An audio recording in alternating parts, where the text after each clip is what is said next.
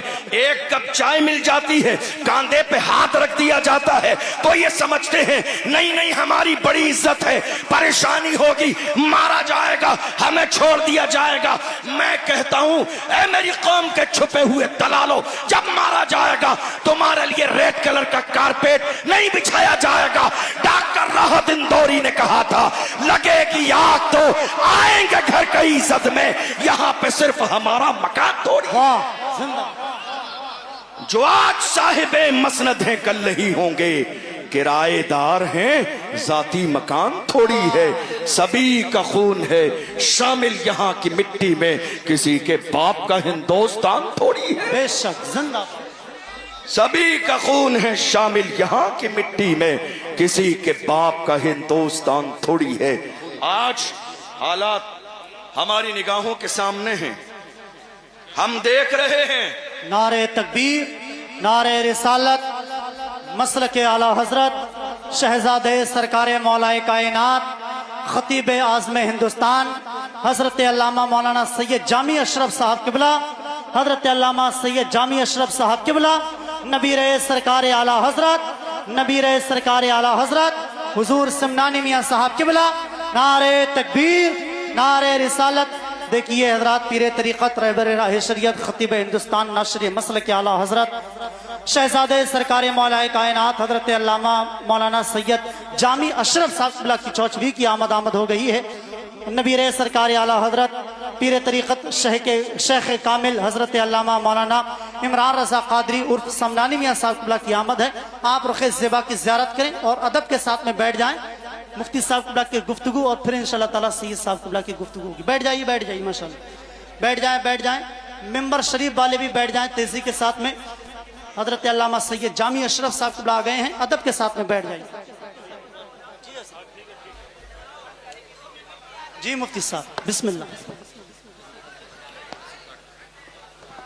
تشریف رکھیے، حضرت سید جامی میاں صاحب قبلہ تشریف لا چکے ہیں۔ میں اپنی بات مکمل کرنے لگا ہوں، چونکہ تعداد ہمارے مہمانوں کی بہت زیادہ ہے اور ہم لوگ تو اس بارگاہ میں خادم کی حیثیت سے آتے ہیں، تو جو ہمارے مخدوم ہیں، جو مولا کائنات کے شہزادے ہیں، جن کا تعلق اہل بیت سے ہے، ہمیں اور آپ سب کو مل کر ان کی مہمان نوازی کرنی چاہیے۔ آج بس میں اپنی بات 2-4 منٹ میں مکمل کرنے لگا ہوں۔ میں صرف یہ کہہ رہا تھا کہ دنیا قوم کا سب سے قیمتی سرمایہ اس قوم کے جوان ہوتے ہیں۔ دنیا کی پیغام دے آپ کو، بس سن لیجئے آخری باتیں۔ دنیا کی ہر قوم کا سب سے قیمتی سرمایہ اس قوم کے جوان ہوتے ہیں۔ جی حضرت، جوان اگر صحیح راستے پر ہوتے ہیں تو قوم عزت کی زندگی گزارتی ہیں، اور اگر جوان برائی کے راستے پہ چلے جائیں تو وہ قوم ذلیل اور رسوا ہو جاتی ہے۔ حیرانی کی بات یہ ہے کہ یہ قیمتی سرمایہ جوانوں کی شکل میں بڑی تعداد میں ہندوستان میں ہمارے پاس موجود ہے، مگر افسوسناک صورتحال یہ ہے کہ ہماری قوم کے جوان کہاں ہیں؟ دیکھ لیجئے، رات کے 3 بجے شراب کے ٹھیکے پر، رات کے 4 بجے زنا کے اڈے پر، رات کے 5 بجے سٹا لگانے میں۔ یاد رکھیے گا، ایک طرف آپ یہ سارے غلط کام کرتے رہیں اور دوسری طرف کہیں حضور کا دامن نہیں چھوڑوں گا، تو یہ 2 الگ باتیں ہیں۔ جس قوم کے جوان ہدایت کے راستے پر آ جاتے ہیں وہ قوم زندہ و تابندہ ہو جاتی ہے۔ جو حال آج میری قوم کے جوانوں کا ہے، کسی بھی دور میں میری قوم کے جوانوں کا یہ حال نہیں تھا۔ میرے قوم کے جوانوں کی تاریخ اگر جاننی ہے تو ڈاکٹر اقبال سے پوچھئے۔ ڈاکٹر اقبال نے کہا میری قوم کے جوان کیسے تھے؟ فرمایا جوان ایسے تھے، ڈل نہ سکتے تھے اگر جنگ میں اڑ جاتے تھے، پاؤں شیروں کے بھی میدان سے اکھڑ جاتے تھے، تجھ سے سرکش ہوا کوئی تو بگڑ جاتے تھے، تیر کیا چیز ہے ہم توپ سے لڑ جاتے تھے، شان آنکھوں میں نہ جچتی تھی جہاں داروں کی، کلمہ پڑھتے تھے ہم چھاؤں میں تلواروں کی، ہم جو جیتے تھے تو جنگوں کی مصیبت کے لیے یا رسول اللہ، اور مرتے تھے تیرے نام کی عظمت کے لیے۔ دشت تو دشت ہے، دریا بھی نہ چھوڑے ہم نے، بحر ظلمات میں دوڑا دیے گھوڑے ہم نے۔ نعرہ تکبیر، نعرہ مسلک اعلی حضرت فیضان اولیاء اکرام عرس رضوی، عشق محبت، عشق محبت، پیار محبت، پیار محبت، حضور سمنانی میاں صاحب قبلہ، مفتی اشرف جیلانی صاحب قبلہ، فیضان کی چاچا شریف، نعرہ تکبیر، عشق محبت، عشق محبت، بستی بستی قریہ قریہ تمہارے لیے، تمہارے لیے، تمہارے لیے، تمہارے لیے، تمہارے لیے، تمہارے لیے، تمہارے لیے، ہماری اجا، ہماری زبان، اگر ہم جیے سرکار کے لیے تو ہمارا جینا کامیاب، اور اگر ہم سرکار کے لیے مرے تو ہمارا مرنا کامیاب۔ میرے حضور تعالی شریعہ میرے صحابہ بڑے ابا فرماتے ہیں زندگی یہ نہیں ہے کسی کے لیے، زندگی یہ نہیں ہے کسی کے لیے، زندگی ہے نبی کی، نبی کے لیے، نہ سمجھ مرتے ہیں زندگی کے لیے، اور جینا مرنا ہے سب کچھ نبی کے لیے۔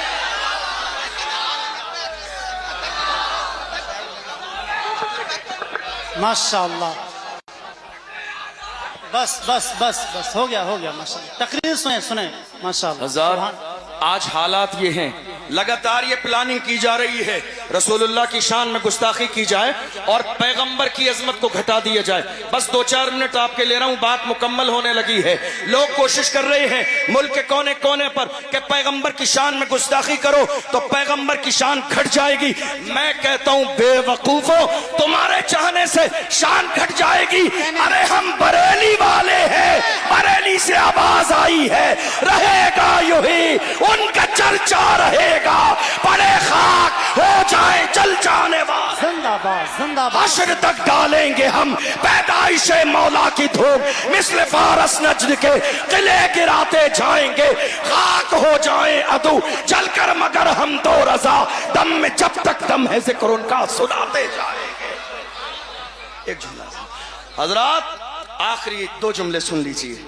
آخری بات، اپنے سینوں سے خوف نکال دیجئے، اپنے سینوں سے ڈر نکال دیجئے۔ اللہ نے موت کا وقت مقرر کر دیا ہے، نہ ایک لمحہ پہلے آئے گی، نہ ایک لمحہ بعد میں آئے گی۔ اور یاد رکھیے گا، ہماری یہ تاریخ رہی ہے بغداد کی سرزمین پر، حضرت آخری 2 جملے دے رہا ہوں، بغداد معلیٰ کی سرزمین پر حضرت امام موسیٰ کاظم کو جب خلیفہ کے دربار میں بلایا گیا تھا، انہیں ذلیل کرنے کے لیے آئے، پیروں میں عالی شان جوتے پہن کر اتنے بڑے مجمع میں خلیفہ نے کہا دیکھو یہ رسول اللہ کے شہزادے ہیں، عاجزی نام کی کوئی چیز نہیں ہے، پیروں میں عالی شان جوتے پہن کر آئے ہیں۔ توجہ ہے آپ کی، آخری جملہ توجہ ہے آپ کی، کہا دیکھیے پیروں میں عالی شان جوتے پہن کر آئے ہیں۔ اس وقت میں امام موسیٰ کاظم نے فرمایا ہمارا تیور کیا تھے، ہمارا لیول کیا تھا؟